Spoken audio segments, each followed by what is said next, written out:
Hello friend, welcome to my channel Savita Tomar. आज की कहानी का नाम है सौभाग्य की देवी। कुछ दिनों के बाद रहमत चाचा ने अच्छा को फ़ोन किया और कहा, अनाज के पैकेट दान करने के लिए आपका बहुत बहुत शुक्रिया। आज हमने सभी पैकेट्स को बांट दिया और उनसे हम बहुत सारे लोगों की मदद कर पाए। बहुत सारे लोग मुझसे मास्क की बढ़ती ज़रूरत को लेकर भी अपील कर रहे हैं।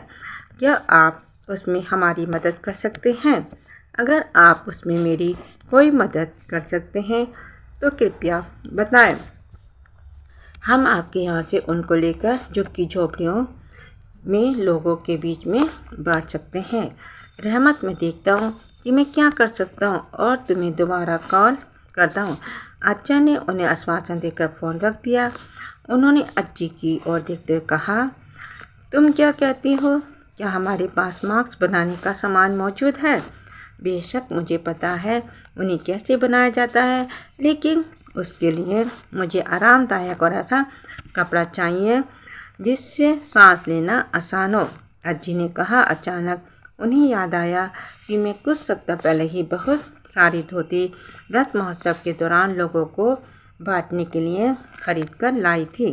वे कपड़ा बहुत आरामदायक है और आसानी से धुल जाने वाला है। मैं उनका इस्तेमाल मास्क बनाने में कर सकती हूँ। हम ये काम आज से शुरू कर सकते हैं। अगर उन्हें और भी सामान चाहिए तो रहमत से कहो कि वे और भी सामान ले आए और हमारे घर के बाहर रख दे। हम उसे अपने बगीचे में 24 घंटों के लिए खुला छोड़ देंगे। फिर मैं उसे उठा लूँगी और मास्क बनाने के लिए इस्तेमाल भी कर लूँगी। कमलू अज्जी के साथ मिल गई। उनका काम आसान हो गया था क्योंकि दामू उनके घर के सभी कामों में मदद कर रहा था। हालांकि खाना बनाने का काम अब भी वही कर रही थी। बच्चे भी उनकी मदद कर रहे थे, लेकिन उन पर निगरानी रखने की बहुत ज़रूरत थी, जो हमेशा संभव नहीं हो पाता था। दोनों अज्जियों के लिए दामू का होना बहुत बड़ी मदद साबित हो रहा था। कमलू अज्जी ने कहा, आओ लंच के बाद मिलकर काम शुरू करते हैं। मैं कपड़े को काटने का काम करूंगी और तुम उसे सीने का काम कर सकती हो। इस तरह हमारा काम जल्दी हो जाएगा। ये तो बहुत अच्छा विचार है, अज्जी ने कहा। लंच के बाद सभी बच्चे सिलाई मशीन के आसपास जमा हो गए, लेकिन कोई भी अज्जी को कहानी सुनाने के लिए नहीं कहना चाहता था। अज्जा जो पास के कमरे में थे, उन्होंने बाहर से आवाज़ लगाते हुए कहा, अज्जी तुम लोगों को आज कहानी नहीं सुना सकते क्योंकि उन्हें सिलाई पर ध्यान देना है और कमलू अज्जी भी उनके साथ काम में व्यस्त है, इसलिए आज मैं तुम्हें कहानी सुनाता हूँ। सारे बच्चे दादा के कमरे में दौड़कर पहुँच गए। सभी बहुत उत्साहित थे। वे कमरा भी दादाजी की तरह बहुत ही पुराना था। उसकी छत बहुत ऊंची थी, जिस पर पुरानी जमाने का पंखा लगा हुआ था। अज्जा एक आरामदायक कुर्सी पर बैठे थे। आप हमें कहानी सुना सकते हैं? रघु ने थोड़ा आश्चर्यचकित होते हुए पूछा। अज्जा ने इससे पहले उन्हें कभी कोई कहानी नहीं सुनाई थी। रघु, बेशक मैं सुना सकता हूँ। आखिर मैंने तुम्हारी अज्जी से विवाह की है, नहीं कि? आओ बैठो।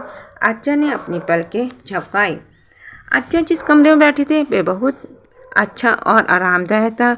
सभी बच्चे उनके आसपास इंतजार में बैठे गए। मैं तुम्हें ये कहानी बस इसलिए सुना रहा हूँ जिससे कि तुम लोग ये समझ सको कि एक दूसरे की मदद करना कितना ज़रूरी है। जब हम दूसरों की मदद करते हैं तो चीज़ें ठीक उसी तरह से होती हैं जिस तरह से उनको होना चाहिए, ठीक उसी तरह से जैसे कोई आपकी भी मदद उनको करने में कर रहा हो। अच्छा, इसका क्या मतलब है? मीनू ने पूछा। अच्छा मुस्कुरा दिए। महेश और उसकी पत्नी अपनी 2 बेटियों के साथ एक गांव में रहते थे। हालांकि वे दोनों पति पत्नी बहुत कड़ी मेहनत करते थे, फिर भी अपना गुजारा बहुत मुश्किल से कर पाते थे। महेश हमेशा अपनी बेटियों की शिक्षा और उनके भविष्य के लिए आवश्यक पैसों को लेकर चिंतित रहता था। उसने पैसा कमाने के लिए बहुत से काम करने की कोशिश की, लेकिन हर बार अपनी कोशिश में उसे असफलता ही मिली। वे सोचने लगा भाग्य उसके साथ नहीं है। एक दिन महेश को एक सपना आया। उसके सपने में एक आदमी उसके पास आया और बोला, महेश, तुम सौभाग्य की देवी आदर्श लक्ष्मी की आराधना करो। यदि तुम उनसे प्रार्थना करोगे तो वे तुम्हारी माँ की सभी बाधाओं को दूर करेगी और तुम्हें समृद्धिशाली बनने में सहायता करेगी। मुझे भी देवी कहाँ पर मिलेगी? महेश ने पूछा। उसके लिए तुम्हें घने जंगल में जाना होगा और वहाँ पर ऊंचे पहाड़ पर चढ़ना होगा। तुम्हें भी वहाँ पर मिलेगी और वहाँ तुम उनका ध्यान करना। वे वहाँ पर आएगी और तुम्हारी मदद करेगी। महेश जब अगली सुबह उठा तो उसने अपनी पत्नी को अपने सपने के बारे में बताया। उसकी पत्नी ने उसे सपने में मिले निर्देशों का पालन करने के लिए प्रेरित किया। उसी दिन महेश जंगल में जाने के लिए तैयार हो गया। अपनी यात्रा के दौरान उसने 2 घोड़ों को देखा, भी बहुत भूखे और उदास थे। महेश पास के ही एक पेड़ के नीचे बैठ गया और अपना खाना खाने लगा। उसके पास जो भी था उसने भी दोनों घोड़ों के साथ मिल बांटकर खाया। उन्होंने उससे पूछा, हे भले मानस, तुम कहाँ जा रहे हो? मैं सौभाग्य की देवी की तलाश में निकला हूँ। मैं बदकिस्मत हूँ और उसी वजह से बहुत से काम करने की कोशिश करने के बाद भी असफल रहा हूँ। मैं उनसे मिलकर सौभाग्य का वरदान लेना चाहता हूँ। महेश ने जवाब दिया, क्या तुम उनसे हमारे लिए भी कुछ मांगोगे? हम यहाँ पर कई वर्षों से हैं। हमारे लिए भोजन की तलाश करना बहुत कठिन होता जा रहा है और अब हम थक चुके हैं। हम जहाँ भी जाते हैं हमारा सामना जंगली जानवरों से होता जाता है और वह हमारे आसपास कोई खास खाने के लिए नहीं बचती।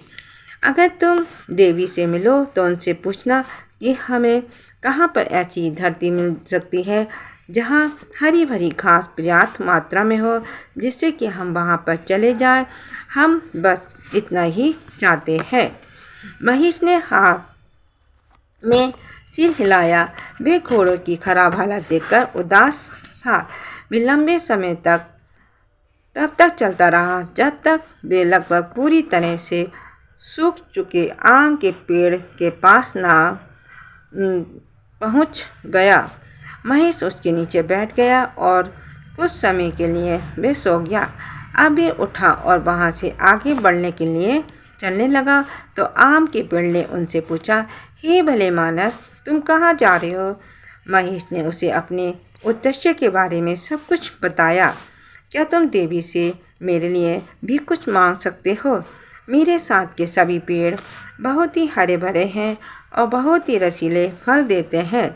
सभी मनुष्य, पक्षी और पक्षी उन फलों को खाना पसंद करते हैं। मैं भी अपने उन्हीं साथियों के साथ ही बड़ा हुआ हूँ, लेकिन जैसा कि तुम देख सकते हो कि मैं आधा मरा और आधा जीवित हूँ। मेरे पास देने के लिए ना तो फूल है और ना ही फल होते हैं। चाहे मैं जितनी भी कोशिश क्यों ना कर लूँ, मुझे ऐसा लगता है जैसे मेरा जीवन पूरी तरह से बेकार है। क्या मेरे लिए कुछ किया जा सकता है? महेश ने पेड़ से वादा किया कि वे देवी से उसके बारे में बात करेगा और ऐसा कहकर वे आगे बढ़ चला। फिर वे उस पर्वत के पास पहुंचा जिसके बारे में उसे सपने में आने वाले व्यक्ति ने बताया था। वे उस पर पहाड़ पर चढ़ने लगा। उस पर ऊंचा और ऊंचा तब तक चढ़ता गया जब तक एक तालाब के पास नहीं पहुंच गया। वहां पर सूखी हुई झील के ऊपर बहुत से पक्षी मंडराते हुए शोर मचा रहे थे। उन्होंने उससे पूछा, हे भले मानस, तुम कहाँ जा रहे हो? महेश ने उन्हें अपने उद्देश्य के बारे में सब कुछ बताया। पक्षियों ने कहा, हमें यहाँ पर लगभग पूरे वर्षा का पानी मिलता है और हम सभी इस झील का पानी पीकर अपना गुजारा कर लेते हैं। लेकिन अब इस झील को देखो, ये गर्मियों के दिनों में हमेशा सूख जाती है। हम किसी तरह से अपने भोजन का इंतज़ाम कर लें, लेकिन हमें पीने के लिए बहुत मेहनत करनी पड़ती है। क्या तुम देवी से इस बारे में बात करोगे कि कोई तरीका है जिससे हमें पूरे साल पानी आसानी से मिले। महेश ने उनकी समस्या के बारे में देवी से बात करने का वादा किया और आगे बढ़ चला। आखिरकार वे पर्वत की चोटी पर पहुंच गया। वहां पहुंचकर पूरा ध्यान लगाकर वे देवी की आराधना करने लगा। काफ़ी देर तक प्रार्थना करने के बाद सौभाग्य की देवी वहां प्रकट हुई। वे बोली, महेश, मैं तुम्हारी भक्ति से प्रसन्न हूँ। तुम बहुत कठिन यात्रा कर घने जंगल से होते हुए इतने कठिन पहाड़ पर चढ़कर यहाँ तक पहुँचे हो।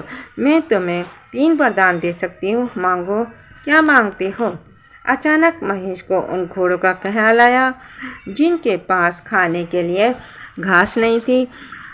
उसे आम के पेड़ और 7 पक्षियों की तकलीफ भी याद आई। वे बोला, आपके दर्शन की इस यात्रा के दौरान मुझे 3 ऐसे जीव मिले जिन्हें बहुत ही मुश्किल परिस्थितियों का सामना करना पड़ रहा है। कृपया मुझे बताएं कि उनकी समस्या का क्या समाधान है। देवी मुस्कुराई और बोली, मुझे मालूम है। देवी ने आके कहा, उनकी समस्याओं का साधारण सा हल है। जिस स्थान पर घोड़े रहते हैं वहाँ पर एक पेड़ के नीचे बड़ा सा पत्थर है। उस पत्थर को केवल वही व्यक्ति निकाल सकता है जो निश्चल व पवित्र हृदय का हो और जो सभी की खुशियों के बारे में सोचता हो। अगर ऐसा व्यक्ति उस पत्थर को हटा देता है तो वे स्थान हरी घास से भर जाएगा और वे घास घोड़ों के पूरे जीवन काल के लिए पर्याप्त होगी। महेश ने देवी की ओर प्रेम व श्रद्धा भरी दृष्टि से देखा। उसे ये देखकर हैरानी हो रही थी कि देवी को उसकी यात्रा की सारी बातों के बारे में पता है। आम के पेड़ के नीचे देवी ने कहा, एक संदूक गड़ा हुआ है।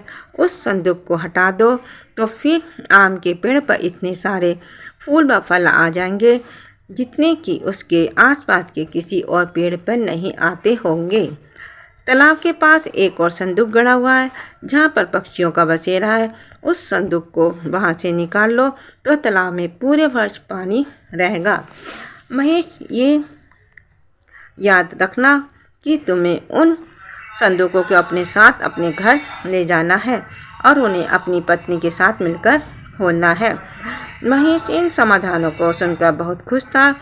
उसने देवी को धन्यवाद कहा और अपने वापस जाने की यात्रा शुरू कर दी। सबसे पहले वे झील के पास पहुंचा। वहां पर उसने बहुत आसानी से और जल्दी ही संदूक को निकाल लिया और उसके ऐसा करते ही झील में पानी बहने लगा। सारे पक्षी बहुत खुश हो गए और उन सभी ने महेश को धन्यवाद कहा। महेश जल्दी से अपनी आगे की यात्रा पर निकल पड़ा। चलते चलते महेश आम के पेड़ के पास पहुंचा और ज़मीन में से बड़ा सा संदूक निकाल लिया। आम के पेड़ ने उसे शुक्रिया कहा और महेश अपनी घर वापसी की यात्रा पे आगे बढ़ चला। आखिरकार में महेश घोड़ों से मिला और उसने देखा कि पास के पेड़ के नीचे बहुत बड़ा सा पत्थर गड़ा हुआ है। वे सोच में पड़ गया, मैं कहाँ से नेक दिल व्यक्ति लाऊं जो इस पत्थर को हटा दे। यहाँ पर मेरे अलावा और कोई नहीं है। चलो मैं ही इसे हटाने की कोशिश करता हूँ।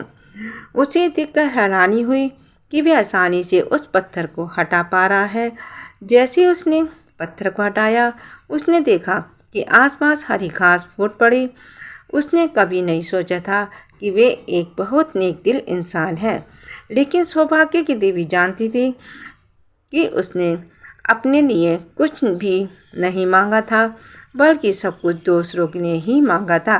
तो फिर उससे ज़्यादा नेक दिल इंसान और कौन हो सकता था। अंत में महेश अपने घर पहुंचा और अपनी यात्रा के दौरान जो कुछ उसके साथ हुआ उसके बारे में अपनी पत्नी को बताया। इन संदूकों में क्या है? उसकी पत्नी ने पूछा। प्रिय, मैंने इन्हें खोल कर नहीं देखा। देवी चाहती थी कि हम दोनों एक साथ इन संदूकों को खोलें। महेश ने अपनी पत्नी से कहा। जब उन्होंने उन संदूकों को खोला उन्हें एक संदूक में बहुत सारा सोना और दूसरे में बहुत सारे हीरे मिले। महेश खुशी से झूम उठा। अब उसे पता था कि वे अपनी बेटियों की अच्छी तरह से देखभाल कर सकता है और उन्हें अच्छी से अच्छी शिक्षा दिलवा सकता है। इस तरह से सौभाग्य की देवी को मालूम होता है कि उन्हें किस तरह से एक नेकदिन मनुष्य का चुनाव करना है। प्लीज़ मेरी कहानी को लाइक कीजिए, शेयर कीजिए, सब्सक्राइब कीजिए, कमेंट कीजिए। Thank you.